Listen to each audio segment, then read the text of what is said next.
में traffic jam की समस्या दूर करने के लिए और देहरादून को नए स्वरूप में विकसित करने को सरकार एलिवेटेड रोड का निर्माण कराने जा रही है। इसके तहत रिस्पना नदी किनारे बस्तियों को हटाया जाएगा और वहां लाल निशान लगा दिए गए हैं। पूर्व मुख्यमंत्री हरीश रावत ने इसे लाल आतंक बताते हुए आपत्ति जताई है। इस पर भाजपा विधायक विनोद चमोली ने हरीश रावत पर पलटवार करते हुए कहा कि अपने कार्यकाल में उन्होंने नाले खाले तो खूब खोदे, लेकिन एक भी मकान को नियमित नहीं कर पाए।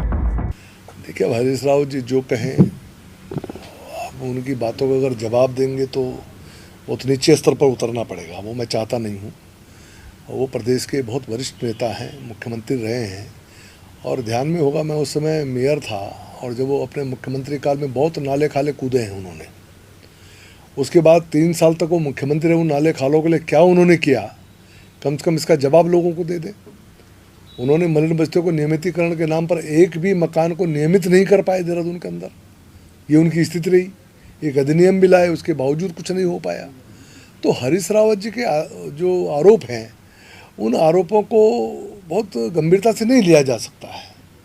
जहाँ तक जिन मकानों पर निशान लगे हैं, अभी एलिवेटेड रोड देहरादून में बनने जा रही हैं। उन एलिवेटेड रोड्स के कारण कुछ मकान प्रभावित हो रहे हैं, उनको अभी चिन्हित किया गया है, और ये 3000 से 4000 के बीच संख्या जाएगी, इसमें कोई दो राय नहीं है। और हमने ये भी कहा है कि जिन लोगों को वहाँ से हटाया जाएगा, उनको कहीं ना कहीं बसाया भी जाएगा, उनका विस्थापन होगा, उनकी व्यवस्था की जाएगी। इसलिए किसी को भयभीत होने की आवश्यकता नहीं, चिंतित होने की आवश्यकता नहीं है। और यह भी समझ में आना चाहिए कि पूरी मलिन बस्तियों में लगभग 50,000 परिवार रहते हैं। 50,000 में सिर्फ 3-3.5 हज़ार लोगों को वहाँ से विस्थापित किया जाना है। बाकी के लगभग 46,000 लोग कम से कम भविष्य के लिए निश्चिंत हो जाएंगे कि भविष्य में उनके साथ कोई ऐसी दिक्कत नहीं आएगी कि उनको वहाँ से शिफ्ट किया जाएगा। उनको नियमित करने का हम लोग कार्रवाई आगे बढ़ा रहे हैं। और ये 3,500 जो लोग इसमें जिसकी जद में आ रहे हैं, उनकी भी हम व्यवस्था करने जा रहे हैं। तो कहाँ दिक्कत आ रही है? या तो हरीश रावत जी कहते कि देहरादून में कोई एलिवेटेड रोड नहीं बननी चाहिए, ओपन आए ना सामने, क्या दिक्कत है?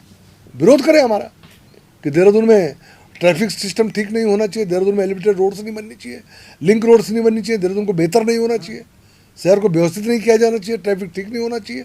ये क्यों नहीं हरीश रावत जी खुलकर बोलते हैं? सामने आए ना और करें धरना प्रदर्शन हमारे विरोध में कि एलिवेटेड रोड नहीं होनी चाहिए। मलिन बस्तियों की बात क्यों करते हैं? मलिन बस्तियों का कारण तो एलिवेटेड रोड्स है ना, तो एलिवेटेड रोड्स का ओपन विरोध करें ना अगर करना है तो फिर पता चले कि साहब वो देहरादून के लिए चाहते क्या है। तो इसलिए हरीश रावत जी को बहुत गंभीरता से मैं लेता नहीं हूँ कम से कम। उन्होंने कहा यह परियोजना शहर के लिए बेहद जरूरी है और इससे आने वाले समय में देहरादून का चेहरा पूरी तरह बदल जाएगा। जनखबर के लिए मीना शर्मा की रिपोर्ट।